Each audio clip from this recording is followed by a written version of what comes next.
CM இருக்கார் இல்லையா, அவர் வந்து பெண்களுக்கு வந்து மகளிருக்கு வந்து 1000 ரூபாய் தரதா சொல்லியிருந்தார். கண்டிப்பாக. இப்போ என்ன சொல்லியிருக்காங்கன்னா தகுதியுள்ள பெண்களுக்கு மட்டும்தான் 1000 ரூபாய் அப்படின்னு சொல்லியிருக்காங்க. சரி, அவங்க தகுதியின் குறிப்பிடுறது எதன்னு நினைக்கிறீங்க? தகுதின்னு பார்த்தா வந்து தமிழ்நாட்டில் இருக்கக்கூடிய பெண்கள் எல்லாத்துக்குமே கொடுக்கணும். கண்டிப்பாக தகுதி பார்த்து கொடுக்கணும்னா யாருக்குமே கொடுக்க முடியாது. எல்லாமே கஷ்டப்படுறவங்க, எல்லாம் பாமர மக்கள், எல்லாமே சிறுபான்மை மக்கள், கஷ்டப்படுற அன்றாட தினக்கூலிக்காக கஷ்டப்படுற மக்கள் தான் அதிகமாக இருக்கிறாங்க, வாழ்ந்துக்கிட்டு இருக்காங்க. அது இந்த கோவிட்டுக்கு அப்புறம் வந்து பெண்கள் வந்து அதிகமாக பாதிக்கப்பட்டுக்கிட்டு இருக்கிறாங்க. அதனால் வந்து தகுதி பார்த்து கொடுக்குறதுன்னா இது கொடுக்கவே வேணாம். இப்போ அவங்க சொல்கிறத தாண்டி இப்போ தகுதி உள்ள பெண்களுக்கு மட்டும்தான் இந்த வந்து காசுன்னு சொல்லியிருக்காங்க. எங்களுக்கெல்லாம் தகுதி, அதான் இந்த தகுதி அப்படிங்கிறது எதை குறிக்கிறாங்கன்னு நினைக்கிறேன் தெரியலையே. எங்களுக்கு நாங்கள் தகுதி இல்லாத இருக்கிறோம். அப்போ எல்லாருக்கும் கொடுக்கணும் சராசட்டியா. ஒருத்தருக்கு தான் கொடுப்பேன், ஒருத்தர் கொடுக்க மாட்டேன்னு தெரிஞ்சது. அது என்ன நியாயம் இருக்குது? அது நியாயமே கிடையாது. அதில் முதலமைச்சருக்கு தகுதியே கிடையாது. ஆமாம், வச்சுருக்கேன். இது நல்ல விஷயம். இது நல்ல விஷயம். ஏன்னா ஒரு ஏழைகளுக்கு உதவி பண்ணுறதுன்னு வந்து ஏழைகளுக்கு உதவி செய்கிறவன் இறைவன் கூட நான் சொல்லுவேன். ஆனால் நல்ல விஷயம். 1000 ரூபா தரது நல்ல விஷயம். கொஞ்சம் இன்னும் ஒரு 1000 ரூபா சேர்த்து 2000 ரூபா கொடுக்க மாதிரி செஞ்சிங்கன்னா கொஞ்சம் உதவியாக இருக்கும். தகுதின்றது வந்து சில பேருக்கு புரியலன்னு நினைக்கிறேன். தகுதினா என்னன்னா கீழ்த்தட்டு மக்கள், வறுமையில் கோட்டு கீழே இருக்காங்க, ரொம்ப கஷ்டப்படுறாங்க, தினக்கூலி, ஆட்டோ ஓட்டுறவங்க, பால் பாயிட்டு போடுறவங்க, பேப்பர் பொறுக்கிறவங்க, கீழ்த்தட்டு மக்கள். அந்த மக்களுக்கு 1000 ரூபா தர்றதா தகுதின்னு போட்டிருக்காரு. அது சில பேருக்கு புரியல. இல்லை, குடும்ப தலைவிகளுக்கு அது பெண்களுக்கு சொல்ல அவர் குடும்ப தலைவிகளுக்கு 1000 ரூபா கொடுக்க சொல்லியிருக்காரு.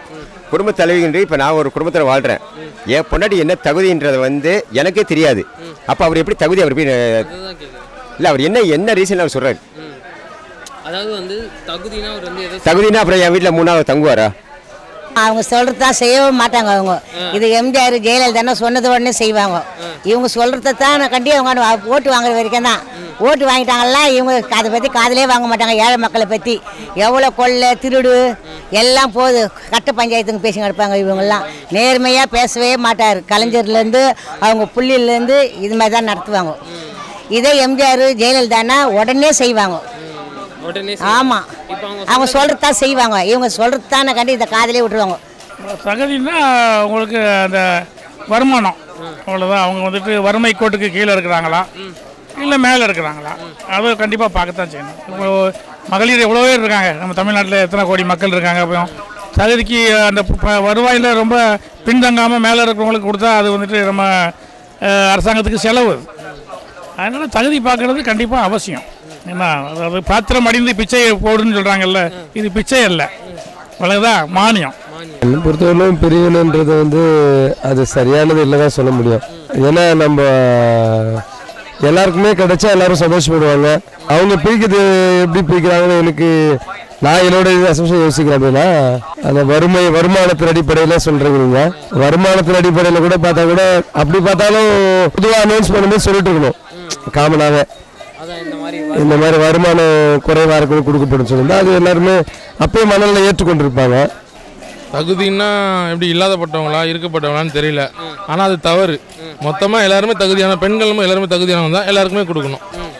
பிரித்து தரது சரியா இல்லை எல்லாரும் சமம்னு நினச்சி எல்லாரும் சமமாக தரது தான் சரி. பிரித்து தரது தவறு. ஏன் சமமாக தரணும்னா பெண்கள் எல்லாருமே ஒரே நிலைமையில தான் இருக்கிறாங்க.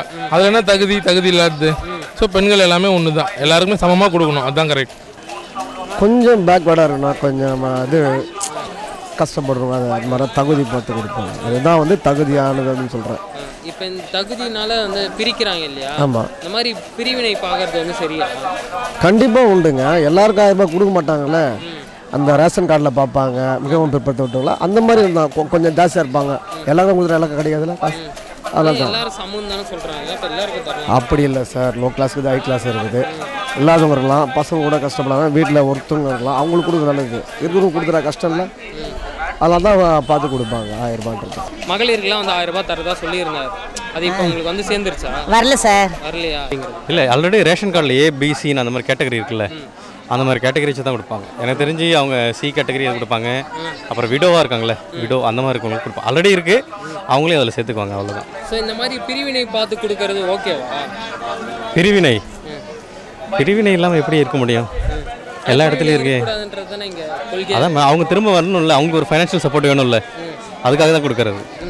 அது கொடுக்குறது அவசியம் தான். ஏன்னா மற்ற இப்போ சிங்கப்பூர்லாம் பார்த்தீங்கன்னா கோவிட் டைமில் வந்து இந்த மாதிரி நலிந்த குடும்பத்துக்கெல்லாம் வந்து காசு கொடுத்துருக்காங்க. அவங்க வளர்ந்த நாடுன்னு சொல்கிற சிங்கப்பூரே கொடுத்துருக்கிறப்போ நம்மளாம் இன்னும் வளர்ந்துட்டு தான் இருக்கோம். கண்டிப்பாக கொடுக்கறது நல்லது தான். அதானே இப்போ வந்து இதுலேயே எதுக்கு பிரிவினை பார்க்கணும் அப்படின்றது தான் கேள்வியாகவே இருக்குது. பிரிவுனா நீங்கள் என்ன நினைக்கிறீங்க? நீங்கள் படிச்சவங்க தானே. என்னப்போ இப்போ ரேஷன் கார்டு ஒரு 100 பேர் கொடுத்துருக்காங்கன்னா கண்டிப்பாக 50 பேர் தான் வாங்குற சூழ்நிலை தினக்கூலியாக கஷ்டப்பட்டு இருக்காங்க. சில பேர் அப்ராடில் இருப்பாங்க, ரேஷன் கார்டு யூஸே ஆகாது, ஒரு பரனில் கிடக்கும். அந்த மாதிரி தான் அதான் மேல் பகுதி கீழ் பகுதி க்ரீன் கார்டு எல்லோ கார்டு சொல்கிறேன் சம்திங் நினைக்கிறேன். அந்த மாதிரி பிரித்து வச்சுருக்காங்க. ஏன்னா எனக்கு வேண்டாம் ரேஷன், எனக்கு வேண்டாம் ரேஷன் எண்ணெய், எனக்கு வேண்டாம், எனக்கு ரேஷன் அரிசி வேண்டாம், நான் வாங்குற அளவுக்கு ஆண்டவன்ட்ட காசு இருக்குது, நான் வாங்கிக்கிறேன், இல்லாதவங்களுக்கு அந்த அரிசியை கொடுங்க, அந்த எண்ணெயை கொடுங்கன்ற மாதிரி தான் அந்த 50 பேர் ஹை லெவலில் இருக்கவங்க வாங்க மாட்டாங்க.